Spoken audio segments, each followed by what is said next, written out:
Hello, my name is Eleanor Valia. And I'm Robin Ho, and welcome to another episode of Taking Care.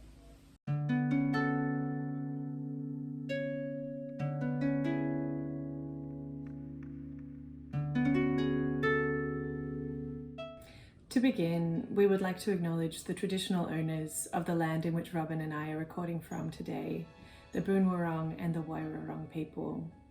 We pay our respects to all elders past, present and emerging of the Kulin Nations. We acknowledge that sovereignty has never been ceded and it always was, always will be Aboriginal land. Thank you for joining us in this working from home version of the show as we film this episode during Melbourne's second COVID lockdown. In this episode of Taking Care, we will be talking to Katie West, an artist from the Yindjibarndi people of the Pilbara Tablelands in Western Australia. Katie is an interdisciplinary artist whose work considers ideas of decolonisation, connections with country and the natural environment. Her practice includes dyed textiles, using native and introduced materials collected from the local surroundings. Katie creates site-specific installations that hold dialogue with the natural world and the exhibition space. Katie has exhibited many works over the past few years that pick up these threads, including the piece Gathering in the show Notions of Care at the Ho Biennale in 2019, exhibited with Bus Projects, and in the solo show Clearing, held at the Tarawara Museum of Art for the 2019 Art plus Climate equals Change program. These works have included naturally dyed fabrics used as soft furnishings and cushions that invites visitors to use them for rest, contemplation and dialogue. Spoken soundscapes, video artworks and texts by Indigenous writers accompany the physical installations, offering audiences the means with which to reframe their worldview. Katie's installations engage with tactility and materials, coupled with experiential elements which connect with storytelling, place and history. Installation art, like Katie's work, challenges conservators to deal with ephemeral and changeable elements such as interaction, materials and site specificity.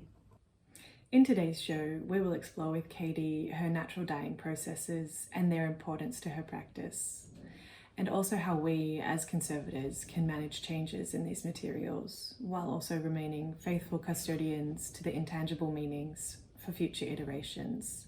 Please welcome to the show, Katie West. Thank you. Thanks for inviting me.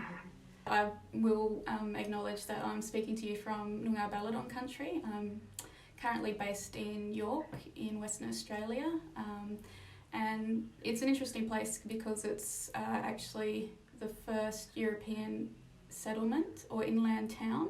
And the other day we stumbled across the first European farm in this area as well. So I just wanted to add where I am. So we just wanted to begin with how your relationship with natural dyeing began. So with the natural dyeing practice really came from as I was developing work for Next Wave Festival 2016. And with that installation work, which was called Decolonist, I was thinking about individual practice of meditation and decolonisation. So I was finding meditation in itself was really useful for me to calm myself before doing my job at the time, which was teaching first year health students at a university in Indigenous cultures and health. And then I came to the view that everyone could chill out a bit before that class because everyone brought so much baggage to it, really. There was a lot of resistance and then a lot of compassionate people who were really scared of saying the wrong thing. So really complicated space.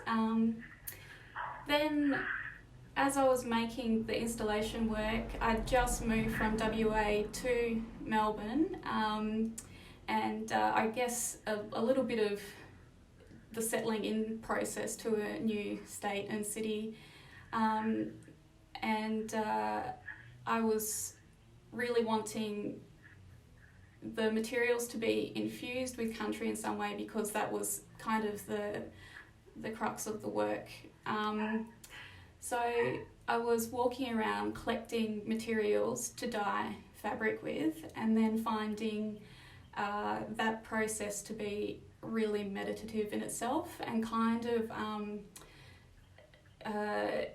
ticking a lot more boxes for me than the final installation that was in a gallery space. So the walking and collecting, and then the opportunity to notice your environment as you're doing it. That's really where it came together.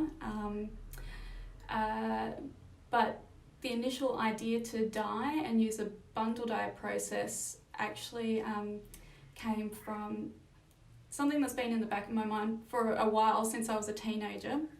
And I was given a book by my adoptive nan, by India Flint, called Eco Colour, and I was really struck by a couple of points in that she goes a little bit into the history of how people would re-dye clothes over a lifetime.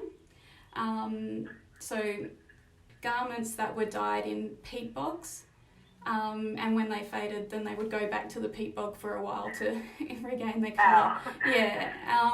And then also India really relies on eucalypt to hold in the fabric by itself, and I was pretty into that notion that you just rely on the plant and don't add other things to it. I think she also plays with rust as well, and I do that too, because rust is something you find in the landscape anyway, particularly in sort of this little farming town I'm in now. You find bits of old furniture that could be from I have a little piece of wiggly metal that I think is from an old bed mattress, and you find just old tins in the bush, all from agricultural waste, really. Yeah, that's fascinating. I mean, I guess that's in terms of thinking about gathering things as you're out in the environment. You know, there's obviously all the natural materials, but you're right, there's so much waste, human waste, that is out there as well. And I guess that's a kind of part of the history, or like the story or the narrative of living on country, is that kind of natural and man-made kind of tension. I guess it's really interesting to kind of integrate like natural materials and kind of these found man-made remnants of agriculture. And I don't know, to me it kind of has that idea of that, I don't know, that tension between living on country and how people relate to the environment, and how they've tried to, like, you know, farmers trying to master the environment, and then all they have is these kind of remnants left over. So it's an interesting kind of historical narrative, I guess, through the materials. Yeah, and the other thing with that too is more recently I've been kind of coming across stories, and I think I knew this stuff anyway, but it's becoming more apparent to me that Aboriginal people have been participating in these agricultural endeavours, really forced to participate, or participating because that's your only choice. So these materials are part of the story in that way as well. Yeah. So getting into natural dyeing, you mentioned that book, and I suppose engaging with your local environments. And I know you mentioned bundle dyeing. So, you know, we're not super familiar with the processes of dyeing. So if you could speak to that a little bit, that would be very interesting. Yeah. So the bundle dyeing is really the process for me is you're going for a walk and you're collecting whatever you come across. So I will try and collect whatever fresh leaves have fallen to the ground, or bark that has fallen away from the tree. And then you could have a handful like this much in your hands, and then you can you lay it out on a piece of fabric, and then you kind of fold and bundle up the fabric and wrap it up tightly with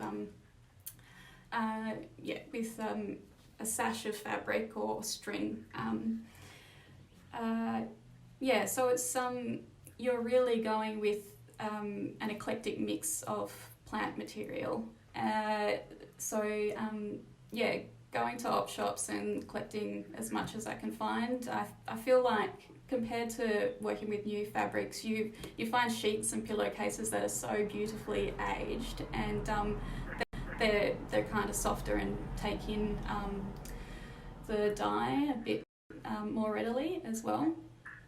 I guess that takes us to talking about these fabrics and different fabrics in your show at Tarawara Clearing. In the sort of image credits, the fabrics used to make the cushions and soft furnishings were listed as silk, muslin and calico, which were all dyed with varying combinations of eucalyptus, puffball fungus and bark. So how do these different fabric types you use respond to the same processes and dye stuffs? And, there's some that you take colour differently, or I suppose take the dyes differently. There's definite differences. And I will say that I did have to buy fabric for that show. The turnaround was just too quick, and trying to gather ideas within it all, or actually decide what the work is and play with that. So I did buy, trying to justify that, and bought calico and muslin, but I did use silk that I'd bought previously and had sort of existed as other works and were repurposed into those cushions. So silk is such a joy to use because it's a protein. Basically, it takes up the dye really, really, really well. So there was just a much richer colour with those particular cushions. The calico, I find I have to re-dye or just leave it in the pot and forget about it for a while to really get the colour to soak in, and that's a bit the same with the muslin. It's just a softer texture to the calico, both cotton. Looking at the materials and what you use, notice that a lot of the colours range from indigo to rust to apricot. So how do you achieve these kind of range of colours? Do you know what colours are going to result from the raw materials that you collect, or is it just a surprise that you put it in the pot and you just it just comes out how it comes out? I mostly have a good idea. Barks and eucalypt are pretty straightforward. You'll get those goldy sort of orange colours. You will get tiny specks of purple from wattle flower, and sometimes that's quite visible, and then other times it is literally just a speck. So and I cannot pick it. I think it has to do with the seasons or how much moisture is actually in the plant at the time. And with the more purpley coloured ones, works, that has come from adding vinegar to the mix, and that's really is from being asked to do a few more workshops and feeling the pressure of that a bit, to have an outcome that people are excited about at the end. And I am kicking myself a bit for giving in to that a little, but for the work gathering that I made for Bus and their show Notions of Care at Hobianali, so vinegar was involved with that, and at that time I was doing a lot of workshops, so using pots of dye, that must have happened that way, using pots of dye that had come from running a workshop, like I'll keep that pot from the workshop and keep on working with it, or vice versa, take a pot I've been working with and take it to a workshop. So that is, the use of vinegar has crept in through a little bit of a pressure to have a pretty product at the end of it, which upon reflecting on some of these workshops experiences, it's kind of interesting in terms of the ethic I have been trying to embed, or I feel is embedded in a dye practice for me, and decolonial thinking as well. So it has felt like I can go on as much as I like about gathering what you find, going with chance, being attentive to your environment, and if you don't get something now, just re-dye it, work with the same fabric, and a lot of people just cannot go with that flow. It's really interesting. I think it really says how much this culture wants outcomes and products, and even going back to that story that's about the peat bogs, like we had to re-dye our clothes to keep them. We had to kind of put this care and repair into all of our belongings, just how we've forgotten that as a society, I find really fascinating. And a lot of questions about how do you make sure the dye holds, so if I wash it, it'll stay in there, and I'm just like, well, I don't wash the artworks, like, I just find it really, really interesting. Like, people want answers, and well, it's interesting because it kind of mirrors conservation in a lot of ways. Like, we are grappling with the idea of things lasting, and that sometimes things don't have to last forever. And so in conservation, I guess in the theory of it, we often talk about, and this is a contemporary change in the theory of philosophy, is that, I guess, let's go into theory, but like before, I guess post-war, it was all, let's really preserve things and kind of arrest it in time. And it was all about trying to get it back to some original ideal state, rather than, I think there is this more common contemporary theory now where we are kind of more mindful of other cultures that maybe have ideas of time that are different to a Western idea of time.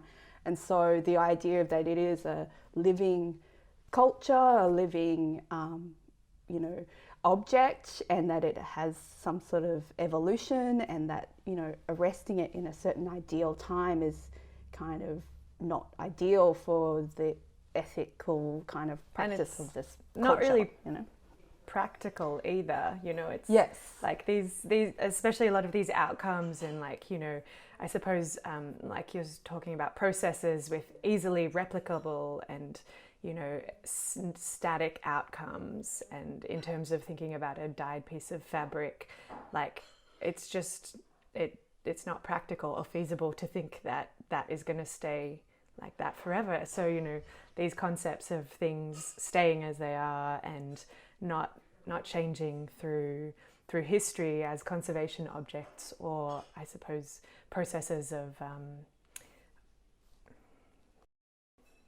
I'd freeze. Am I unfrozen? A little bit. Okay. Anyway, these processes. Yeah, my Zoom keeps saying your internet connection is unstable, and I'm like, don't tell me that. We're all unstable. Things are all. The world is in chaos. All objects are unstable.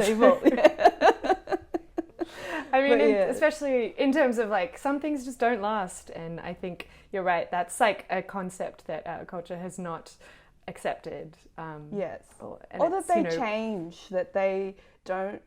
the idea, like they're still there, but they evolve and they have layers of meaning through time, and so they are preserved in a different form than they were originally, and that's not a bad thing. That's actually a good thing, that it increases in value, I guess, for society, and people value it more. And anyway, we could talk about this very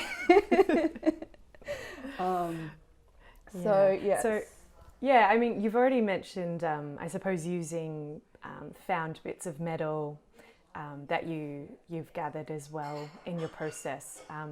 And I'm not sure if vinegar would fit into this category either, but from my limited understanding of dyeing, the rust or metal materials might be acting as a mordant or like a dye fixative in some of the dyeing processes. So look, to be honest, I still get confused about me too. what a mordant is, but it does emphasize the color, and also can flip the color as well. Flip it.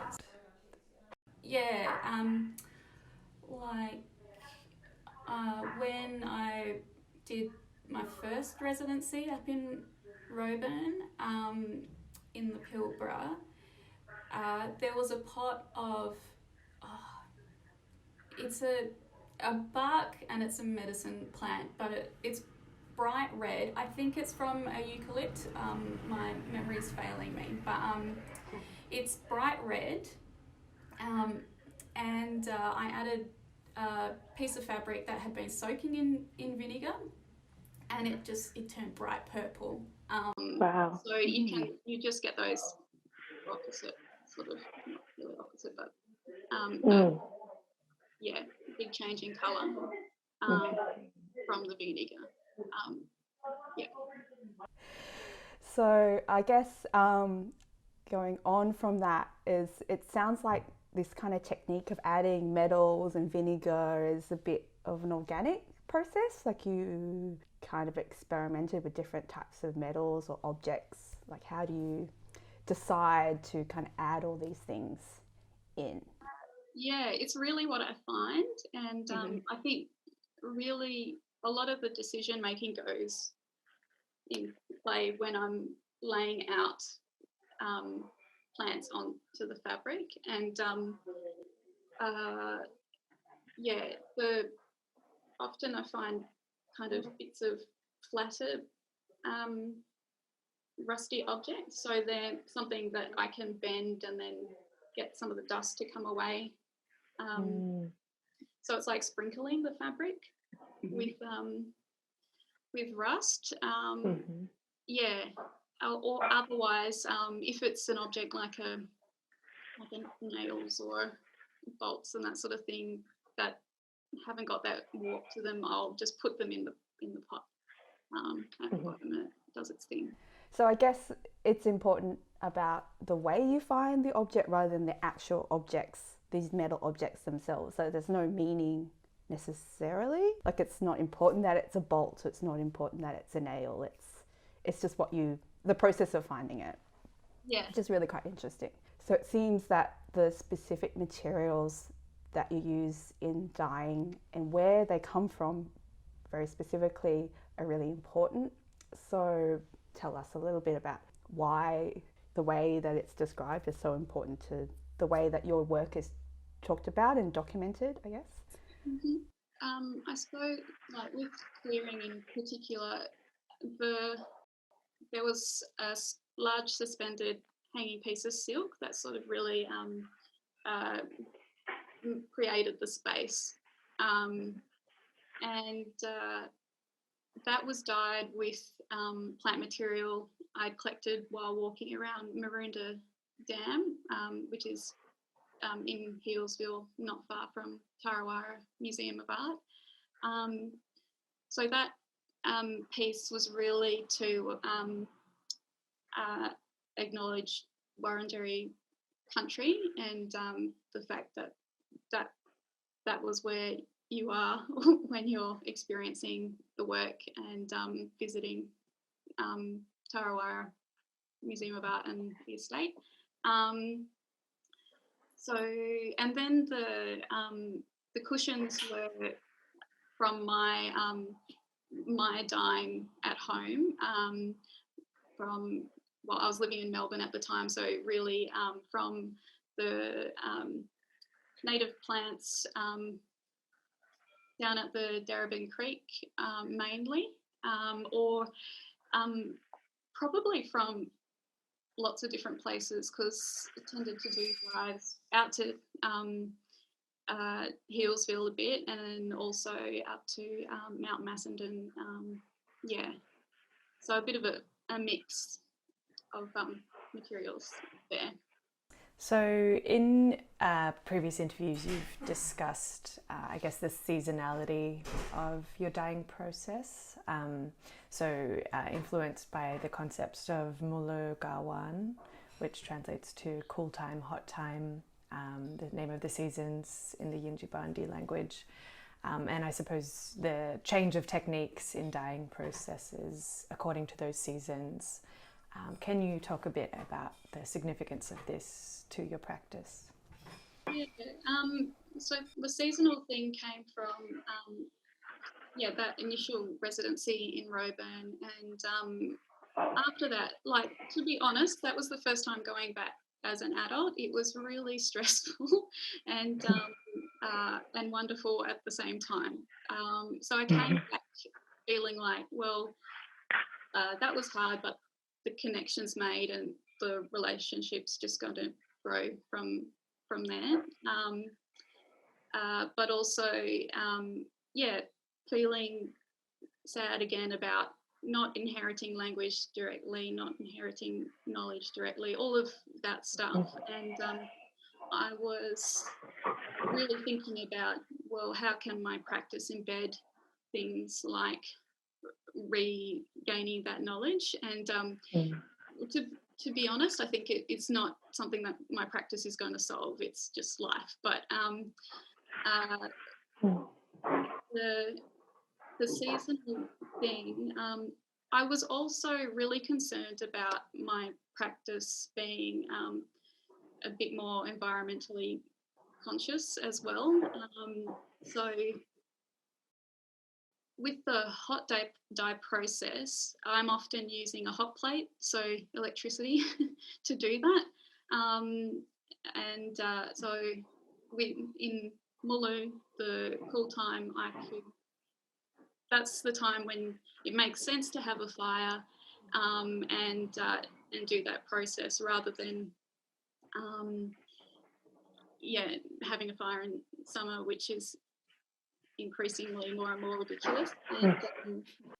And then the solar dyeing, that can happen in summer when it's hot, kind of making the most of the energy sources that are most apparent depending on the temperature, basically. And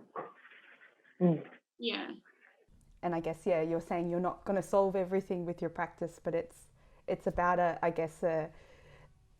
way of you to process it all, I guess, and as a way of embodying, I guess, a way of understanding or way of interacting with the environment, which is really interesting. Yeah, and I think that is forgotten a lot again in this culture, as like do all these things that are completely not in keeping with the actual ebb and flow of the seasons. Yes, mastery of the environment, or it's just kind of interesting. So I guess you did talk about it a bit before when you were talking about the clearing and how you were collecting materials around the area. And then you also mentioned that in your Pillowworks, the Notions of Care show at the Hobiannale, that fabrics were dyed with leaves collected in Naarm in Melbourne, but then they were like stuffed with hessian and eucalyptus and banksia leaves collected from Ruwita or Tasmania. Do you always, when you're making a work for a show, do you always just think of the place first and the work comes out of that? Or how does place or the location sit within the process of making the work, and I guess how important it is to kind of the reading of the work? I think early on I had to have a really early on, like early last year until then, when I was making clearing, like I really felt the need to have a tangible link between the places I was presenting work and my work. Whereas this is, I think, as I've been developing things and I guess embodying my own practice and being kind of stronger in it, I'm finding I don't need that as much. Like I can tend to those things in the way I make work, and then I can trust that that will carry to wherever it's shown. Yeah, so with the gathering cushion, I was also trying to just keep it really simple. I did come away from clearing feeling like there was a lot of elements to it, and maybe it didn't need that. Yeah, so and because it just turned out that I couldn't be there to install, so I was really making the cushion covers, handing them over to Bas, and then Catherine and Nina found friends who had just pruned a Banksia tree, and I think there was somewhere else they could go collect things as well. And when they were putting the cushions in the space, they really felt like, oh, these aren't cushy enough, like they're not quite inviting with just the plant material alone. So they called and asked if they could get some material to pad it out as well. So it was a really collective effort in that way. So yeah, I think it was just putting that process in motion, and thinking about it now, it's kind of what happens when you put on exhibitions anyway. You do hand over your work to other people, and there's this dialogue to make sure everyone's happy with the process and the work is being shown in the way the artist would like it to be as well. So it was the cushion really, it's there as a place to sit. I was really glad to see that there were photos of people. It looks like 4 or 5 people on this cushion watching a video work by Polly Stanton, and it looks like a little nest of people. It's quite lovely. So that's really what it was all about. That kind of just a place to be in, and be attentive to the exhibition and other people visiting as well.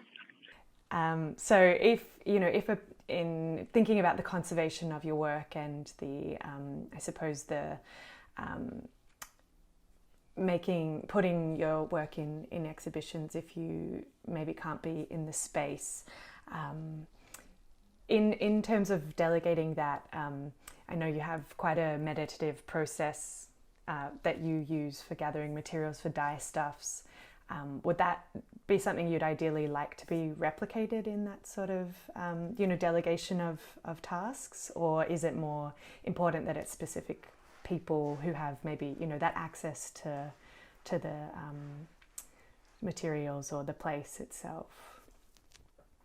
I mean, for that, I probably would have been fine with anyone collecting it. I think, and I do feel that more so now looking back on it, because I guess sometimes with thinking about decolonisation, sometimes I think of it as you can get specific about certain people doing certain things, but currently I'm in the headspace that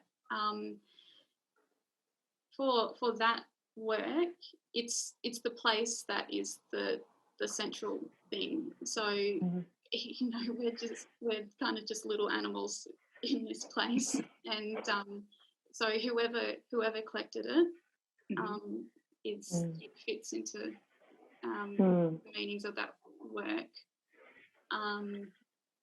Yeah, and I suppose with reinstalling works, I really can't help thinking of the space it's going to be in and the other works it's going to be interacting with. So how people are going to move past other works and feel like they can access, say, the cushions to sit, or the text we move around, the hanging work. If you're thinking of clearing, if it was reinstalled, like I feel. And that perhaps as time goes on, and I do wonder about looking back at those works as an older person, how, you know, those parameters might be stronger. But for now, I guess it's just how I think of space and movement in through space for immediate needs of the people visiting. I guess in thinking about cushions and furnishings and fabrics as art objects, you know, traditionally art objects are not meant to be touched, but obviously with something as inviting and, you know, using it as a space for reflection and engaging with other artworks as they were in Ho Biennale, how you perceive that interaction with your works, and, you know, I guess where the importance of viewer engagement and viewer interaction and how important that is to your work. It's really important. I guess, I just worry about people's comfort in those spaces, and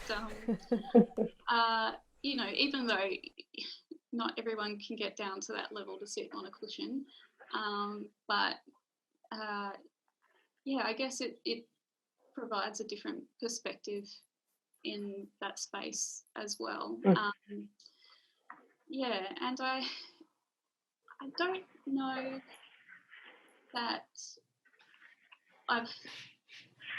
that was one work with doing the cushions, with trying not to overthink it, and also where this idea of comfort comes from. And I think it does kind of come from not feeling entirely comfortable or welcome in art galleries and museums at different times. Like,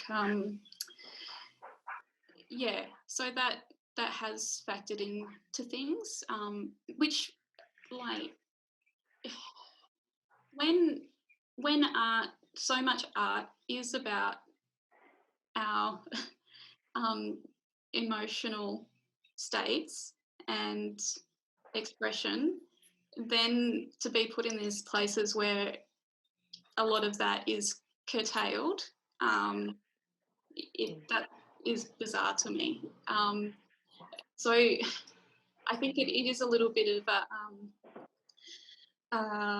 a response to that, but also, but kind of interestingly, my views on that are changing a bit, and I think it's actually from feeling a bit stronger in my practice and understanding, well, when I put artworks in a space, and all artists, we're occupying that space and we have a lot more power than I have always acknowledged. So it's about audience comfort, and I guess myself wanting to really like occupy the space with comfort. I don't know quite how to put it. No, that's really interesting, and I suppose in terms of like more broadly speaking about like rules and parameters, you're right in that I guess like institutions and museums and art galleries have more rules about them and as spaces than any artist would probably put on their own work.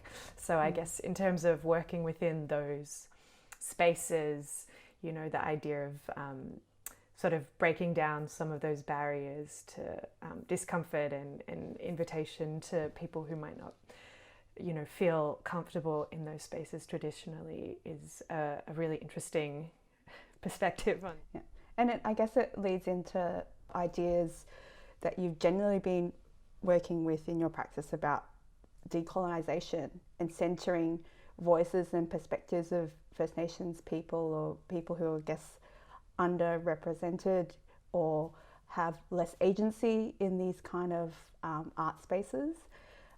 And so in a lot of, in your work, The Clearing, your show The Clearing, that you featured books and texts by Indigenous authors and thinkers and, proposing, to the viewer, to the audience to kind of reflect on these concepts.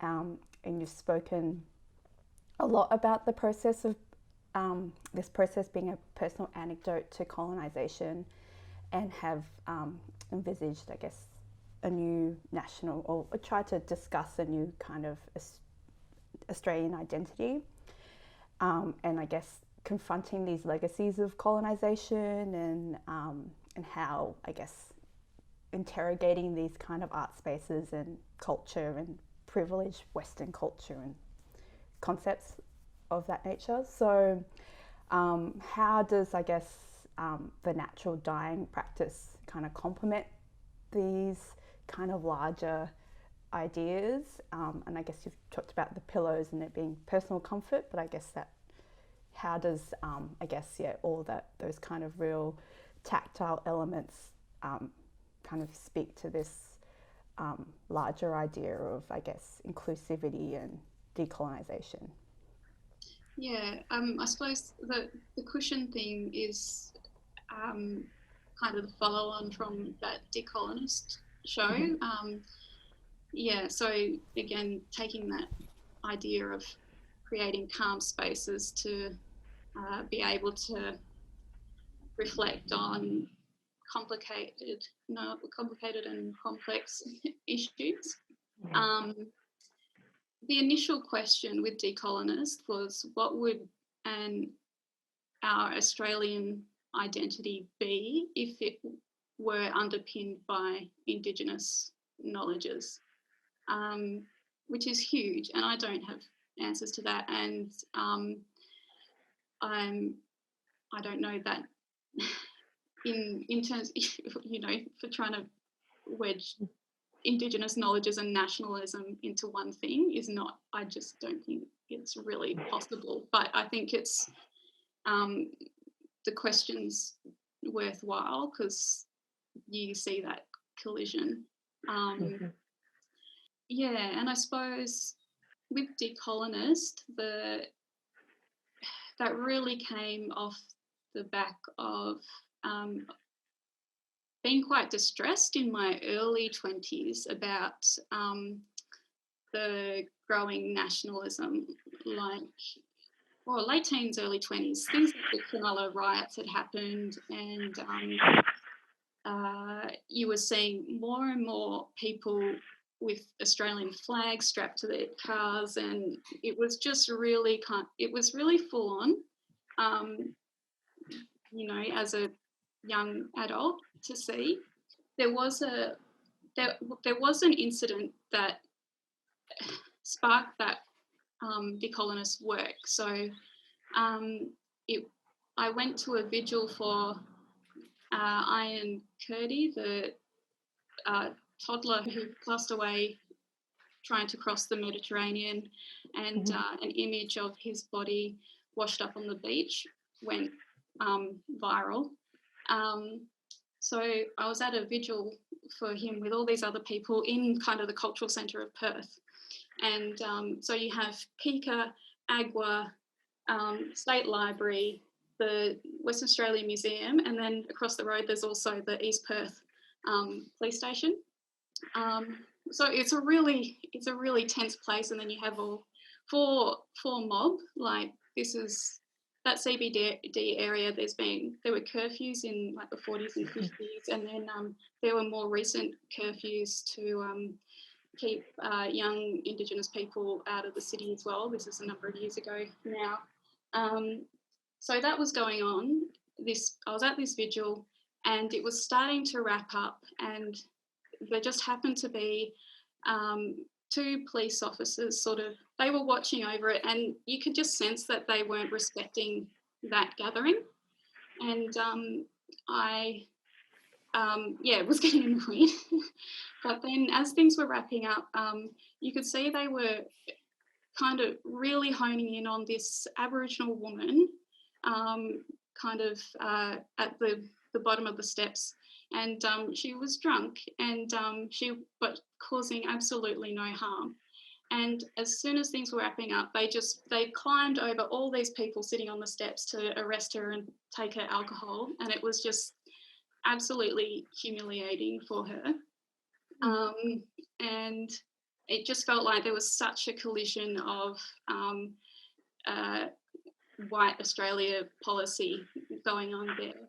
And I was so angry, I yelled at the police officers, security guards, whoever they were. And I had this adrenaline rush that really lasted like days afterwards. And I'd been thinking about making work using the Australian flag, and then I was like, well, that's the experience that sort of says something like I should just do it. And so initially the decolonist flag was made out of thread and eucalyptus leaves and eucalyptus blossoms. So entirely ephemeral. It's decomposing somewhere now. I mean, I don't know. It's just all that. It's all that stuff. But I feel like there is a gentleness that is needed to have these conversations, and also, there's a lot of anger, especially I think for younger people in Australia when they realise how much just isn't talked about. I mean, it's so much better than it used to be when I was a teenager and earlier. But I think there's a trauma that comes from people being upfront about this stuff. To round up what it was about, I felt like I have a right to, and my family and other mob, other groups who are excluded by this notion of Australian nationalism, that we have a right to happy, fruitful lives. And I think I was angry about having that baggage to process. So it was a bit of that as well. And I think you can get caught up in the anger of things and forget about what you're actually fighting for. And like for mob especially, I think it is so we can be custodians for these lands, and be there for our families and all of that.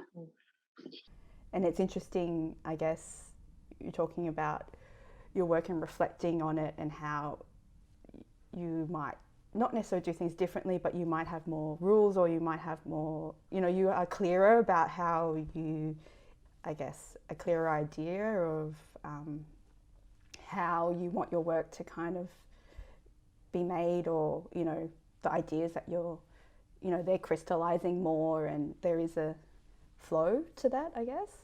Yeah, even, it's so interesting. After going through that story, I feel like it's clearer again. Like the dying practice has been a way to practice calm as well. Like you have to like anything, you have to practice being joyful and flow and calmness. So it's definitely so. In terms of with conserving these works, I have thought more about that these works would be kind of remade or reenacted, and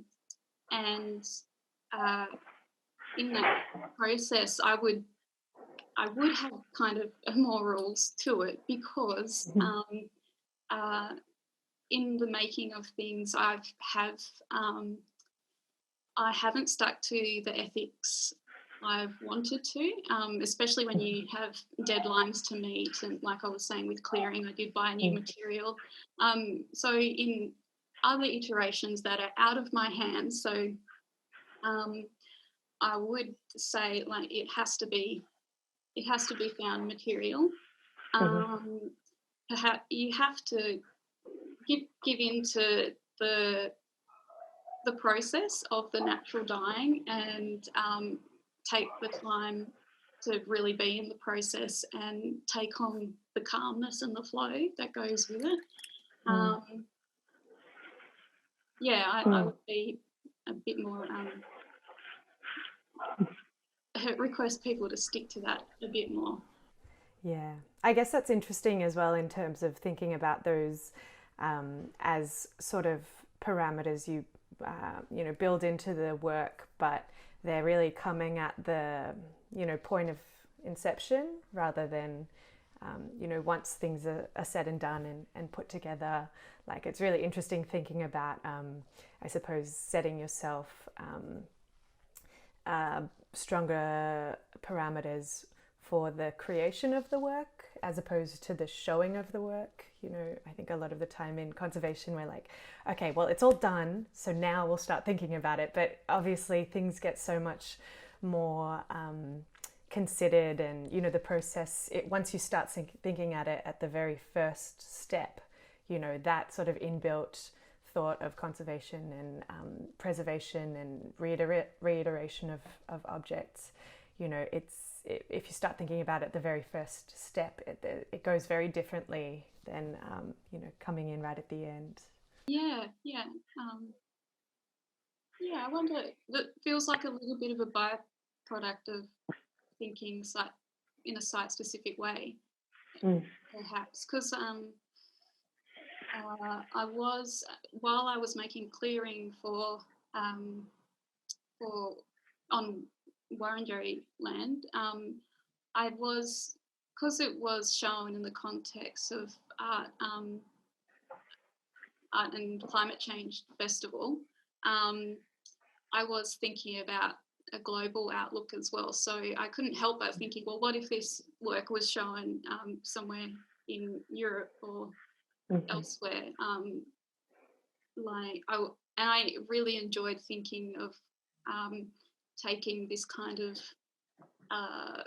protocol to other parts of the globe.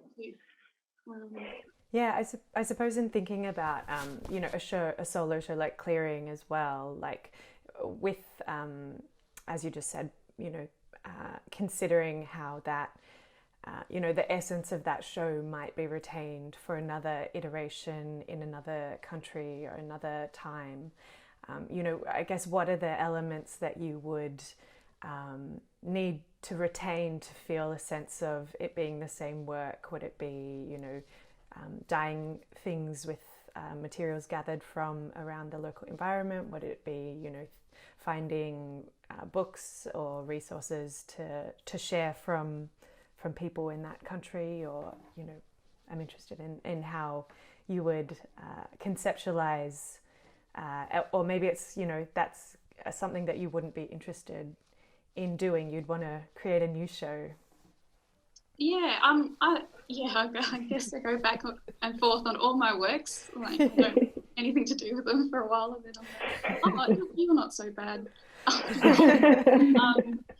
But as you're talking, it is sounding really interesting, because I mean, in every place you have people who are thinking about well, people have lived in entirely land-based ways everywhere on the planet, so there's that knowledge to draw from. But also, people have thought and written about this stuff from some angle, and I'm sure there would be texts. Thinking of European context, there definitely would be, and North America. I mean, that's all I could think of. South America, these colonized places, especially, I guess, where people kind of dealing with this nature culture binary. Yeah, and perhaps sort of, including texts to just think about where people are at in those places with those sorts of ideas, how we were using resources and all of that. Yeah.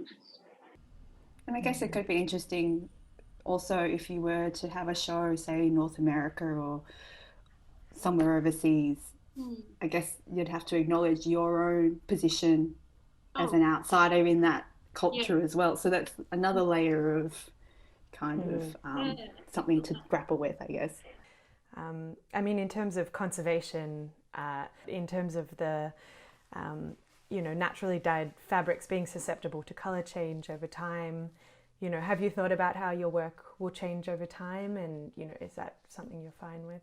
I suppose I just don't know. I know light will affect natural pigments, so I guess I have been a bit kind of conscious of that when I store works. They are, they're not in full sun by a window or whatever. But I do. I just love. I think I just love it in terms of.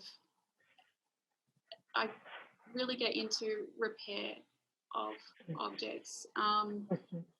So I would be into things being re-dyed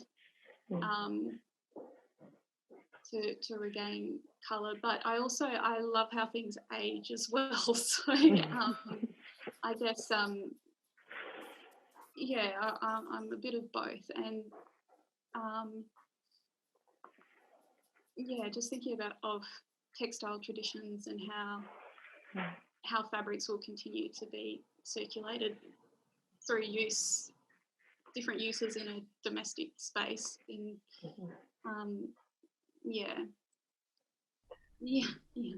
I guess it's returning back to that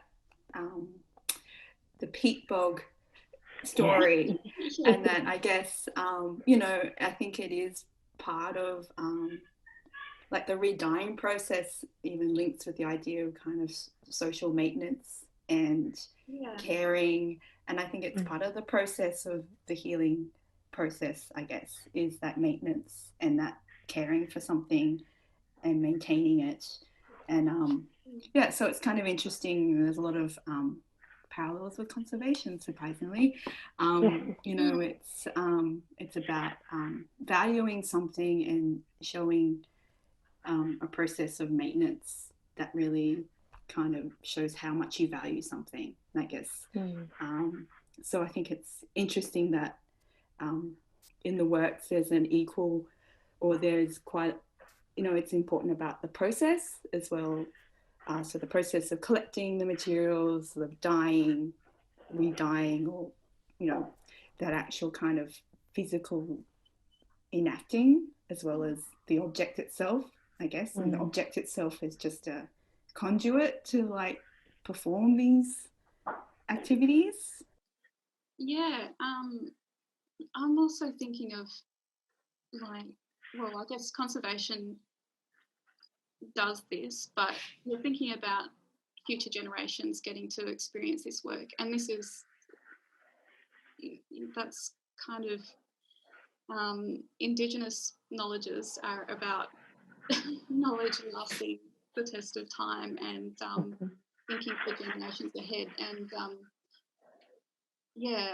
and I suppose yes, an important part of my work, and given our family story is, well, what are my nieces and my own children, when they exist, going to inherit?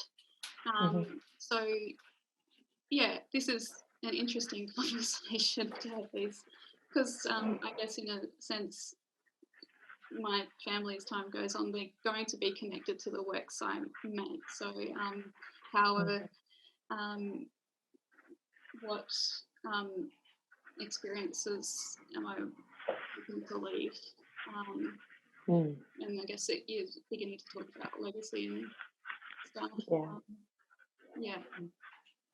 Which, I don't know, feels kind of inbuilt for me when I look at artwork by many Indigenous peoples from all over the globe. I mean, it's just so present, but convincing myself to see my own work in that way is a little bit different. Yeah, there's lots of time for that. Cool. Well, that's all our questions. I hope we've left you with some things to think about. You've certainly. This has been great. I was so excited after seeing your conversation with Marina as well. So yeah, thank you so much for taking the time to talk to us. It's been really, really interesting. And yeah, we're just so happy to have you here to talk about your process. Thank you both. Pleasure. No worries.